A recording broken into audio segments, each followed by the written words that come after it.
एकीकडे महाराष्ट्रात अंधश्रद्धा निर्मूलन कायदा 2013 पासूनच अंमलात आलेला असताना दुसरीकडे सांविधानिक पदावर असणारे भरत गोगावले यांनी मांत्रिकांना बोलवून आपल्या घरी अघोरी पूजा केल्याचा आरोप राष्ट्रवादीचे प्रवक्ते सूरज चव्हाण यांनी केलाय।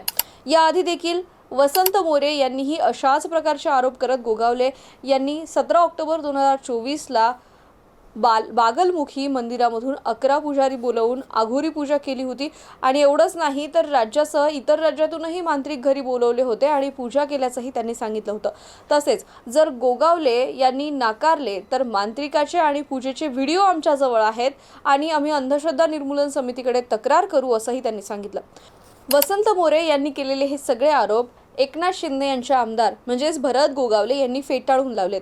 त्यावर मला अघोरी पूजा करायची असती तर मंत्रिपदासाठीच म्हणजे पालकमंत्रीपदासाठीच केली नसती का, असा प्रत्युत्तर सवाल गोगावले यांनी केला होता।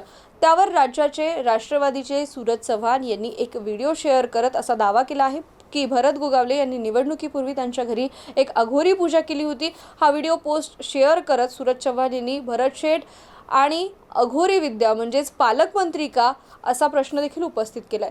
तुम्हाला या सगळ्याविषयी काय वाटतं आम्हाला कमेंट बॉक्समध्ये नक्की कळवा आणि पाहत रहा MCN न्यूज।